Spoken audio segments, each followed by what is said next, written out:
everyone, welcome back to my channel. I'm Chido and this is Chido Starts Up. Today I am in Cape Town and I am meeting Fred Babu. We know him as Fred the Investor on Twitter, so please make sure to subscribe to this channel. Stay tuned and let's hear what Fred has to say. Awesome. Hi guys. So my name is Fred Babu, Mushimbushu to be exact. I'm from Rwanda. I'm an immigrant from Rwanda, currently living in South Africa. I've been here for the past, I'd say 18 years, going to 19 now. And I am an investment coach, I'm a stock trader. And yeah, I think I'm also just a digital entrepreneur. I love football, I love watching soccer, I love playing it with my friends once in a while. And what do I do? That's the next question thing. So basically, I do numerous things. I coach. I do coaching for clients. I also sell digital products. And recently started doing affiliate marketing. I am currently 25. So just to give you background in terms of what I did in the past, in transition to where I am currently now. I studied at Rhodes. I did a bachelor economic honors at Rhodes University. I started that between 2016 to 2019. In 2019, I completed that. And while I was at Rhodes, my second year of varsity, I started getting into trading. That's when I also started investing. And really, there was a moment where I started in the first year or two. It was quite difficult, lost some money. But there was a moment in that whole experience that really changed my outlook on life and just finances when I placed this one trade. For traders, you will know what I'm talking about. But where I placed this one trade and I made 20,000 Rand in an hour, right? Now that to me was a shocker because I had just invested 2,000 Rand and in an hour I made 20,000. And I remember going to my lecture room. It was an economic lecture. I was just sitting there, just daydreaming. You know, the lecture was on, and I'm like, guys, you guys don't even know. I just made 20 grand in literally 1 hour, right? Now that really, since that day, things just started sinking in. That's when I really decided to learn more. I really decided to start investing into more investment material. I started investing into a coach that coached me for about a year and a half. I just started reading books. That's when I really dived in. I made investing like my second thing. Every day I would learn about it. And what that really started doing as well is I had to make some sacrifices, right? That means my studies started suffering. My results, my university results weren't as good, right? I was just passing and I didn't mind that though, so my goal then became one where I just needed to pass, right? So I've completed my degree, and after my degree, that was in 2020, and as you guys know, COVID started. Luckily, I managed to get a job as a sales consultant at a solar energy company called Dormant Projects. I'm not sure if I should actually mention them, but yeah, I worked at Dormant Projects for about a year and 2 months up until this year, Feb. As a sales consultant, selling basically solar energy products to different clients and businesses. That was a really good experience, but due to COVID, when COVID came, I had to work from home. I really enjoyed being out there. So I want to speak about what made me transition. I think what made me transition into full-time entrepreneurship, if you can call it like that, was basically the thought of being able to build something, right? So what do I mean by that? At my old sales job, the maximum amount that I was getting paid was 10,000 Rand a month, okay? Now, obviously, with experience, one does get a promotion and possibly get more money, a bigger income. However, even with getting a promotion, the amount of salary one can earn is still capped, okay? Working for a business, working for someone. So for me, I've always been this person since high school, who's dreamed up about starting something, you know, and it's been, the goal has been bigger than money, but it's always been my mission to just start something, whether it's a small business, run something where I can maybe hire other people, because I believe once you start your own business, there's no limit as to how much money you can make, right? Because you're speaking sales, you're not speaking monthly income. It's about how much sales you can make, how much clients you can get. So that's really what motivated me. Another thing that motivated me to start was I really wanted to earn more, and I was aware that should I transition into my own business, I was aware that I might need to maybe take a few steps back. Okay, meaning I might need to earn less than I was earning at my job, just to restart the whole process, to build a good foundation up, to get clients, and that takes time. So I think really the main push factor was I wanted to create something for myself. I've always been that person since high school. High school, I was working part-time since 10th grade. By the 12th grade, I was made a manager for another promotion company. It was called the Big Green Egg. So in 12th grade, I was already managing a group of people. And so this whole entrepreneurship, I would say, instinct to me has always been something that I love doing, right? I do enjoy working with people in a company, but I still think that I've got the ability to create something bigger than myself, for other people. And I enjoy it. Like, I enjoy the hustle. I enjoy being put under pressure to create something. I think being in a job, no offense to anyone that has a job, I think a job is a good place to start for everybody. But I think being in a job for me makes me very comfortable. And the moment that I start feeling comfortable, that's when I'm not as productive, I'm not as creative into really pushing my goals or dreams, if that's the case. So yeah, I'm not sure if I answered that correctly, but that's really one of the push factors, is that I just want to create something for myself. And I think that I can do it. It's just a matter of time. And yeah, I will do it. So I just need to be patient and just keep building each day. So I'm now going to talk about the realities of being an entrepreneur, or running whatever side hustle on your own.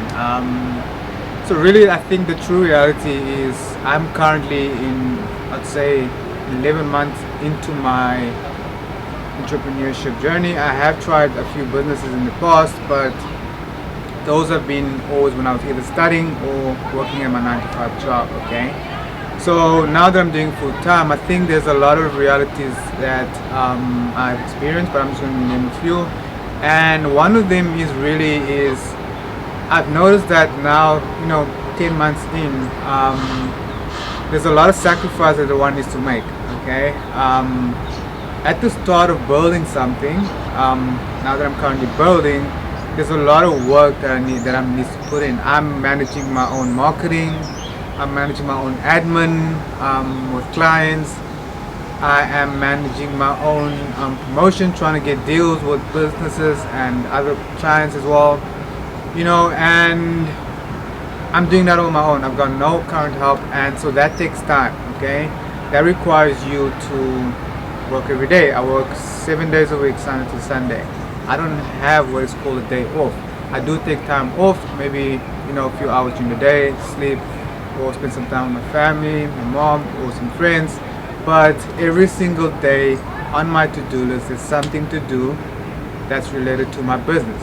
Okay, so that is one of the realities. The reality is it's a full-time thing, 7 days a week. It's not like when you're working at a 9-to-5 job, you get a weekend off, right? So that's one of my realities, is that I work every day. Plus I actually enjoy it. I want to do it every day. There are moments where I spend the whole day doing nothing related to my business. It worries me. It makes me feel on edge a bit. I think the second reality is that you will not.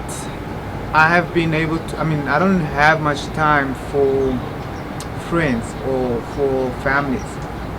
Okay, and it's not that I don't want to spend a lot of time with them. It's just that I find myself having appointments and commitments every single day, right? And my week calendar, for example, for next week is already filled up. Every single day there's something happening for next week.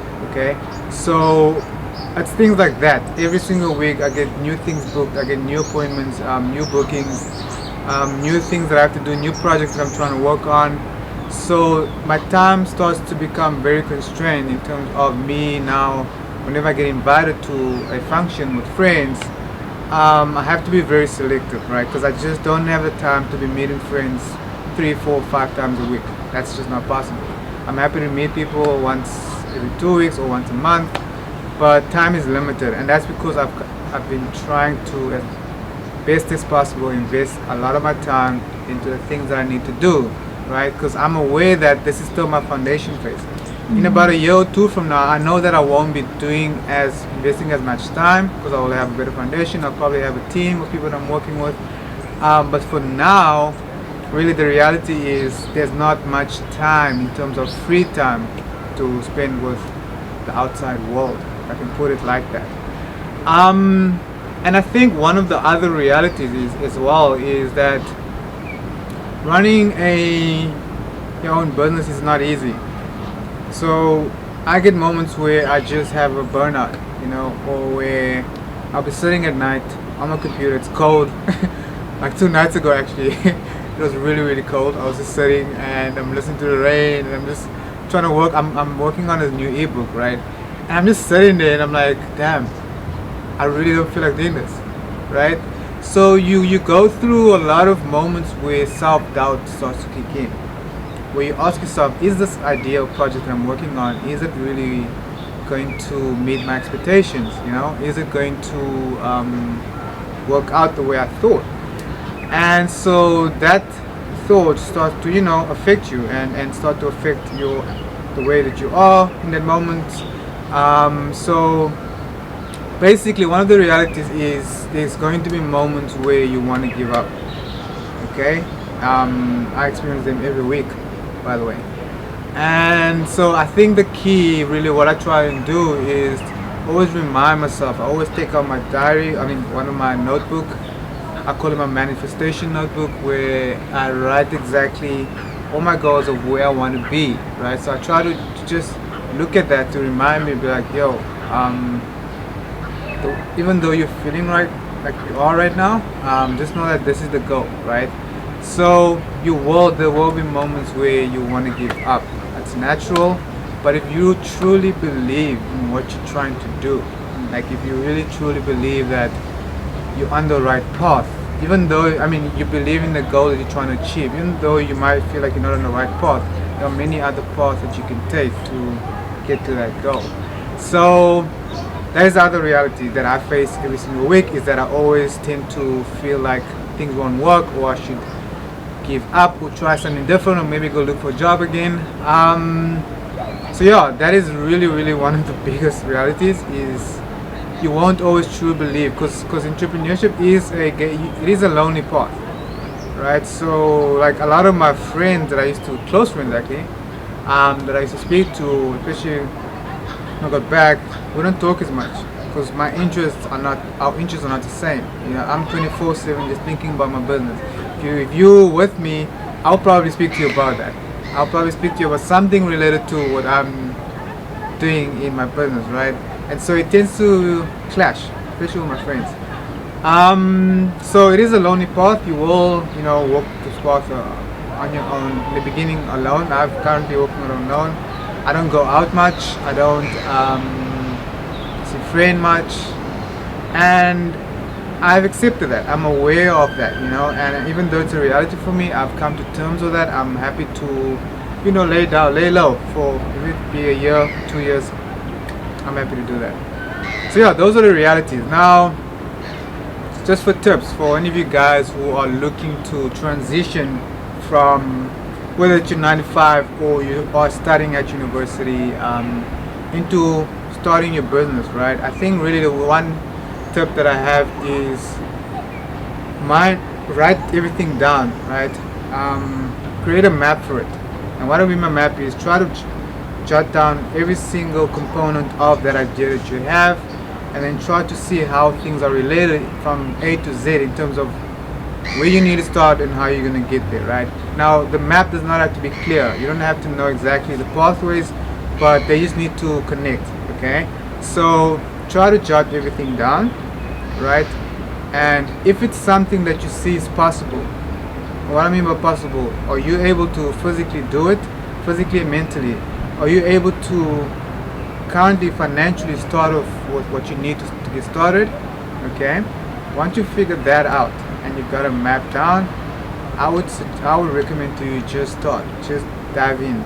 You will start figuring things out as you go along. Okay, that is really my first recommendation, is to have a plan, jot everything down, create a sort of a map, right, as to how you're gonna get there. It doesn't have to be a clear map, and then just start. Okay, you will figure things out as you start, because the one thing I've realized is with business, any type of business, I don't care whether it's a small or multinational business, is you learn everything from trial and error. That's really where you need to test things in order to realize, okay, that doesn't work, right?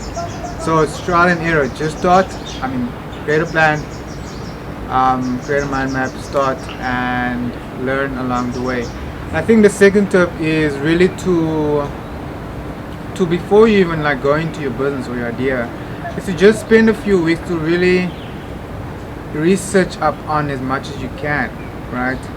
Try to figure out whether this is something that you want to do, and I really mean that, like on a deeper spiritual level. Like if you're a religious person, you go to church or you pray or whatever spiritual practice you do, try to incorporate that concept, idea that you're thinking into that spiritual activity or practice, and really spend a few moments meditating, thinking about whether or not you incorporate. Because one thing you're going to realize is this becomes your life. Like you live it. Like it's not, how people work a job, they go to work, do their work, and you go home.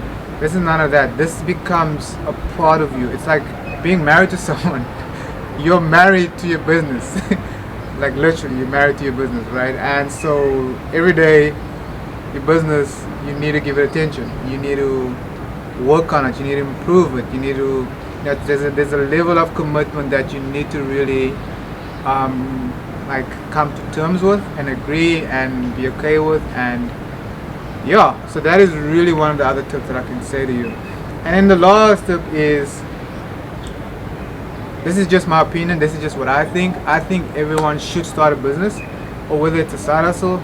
I respect 9 to 5s, and everyone that works a 9 to 5 job, I wholeheartedly respect you and I cheer for you. However, I still believe, and I will continue to put this out into the world, that everyone should start a side hustle or business, right? That is where you have the potential to really create something bigger than yourself, bigger than your family, bigger for the world, and with that comes rewards that you would have never ever thought that you would have been able to accomplish, right? So start a side hustle, start a business. I really don't care if you have a 9 to 5, even if you have 2 jobs, start that. You'll be thankful if you can just start something and be consistent for at least 2 to 3 years. Just 3 years, consistency every month. You'll be surprised as to what would happen. So guys, that's just from me. I hope you guys find it useful, and thank you so much, Chiro, for having me on here. It's great to meet Chiro. By the way, guys, Chiro's a really cool person. You should spend the time to organize to meet her, and subscribe to the channel, and thank you so much.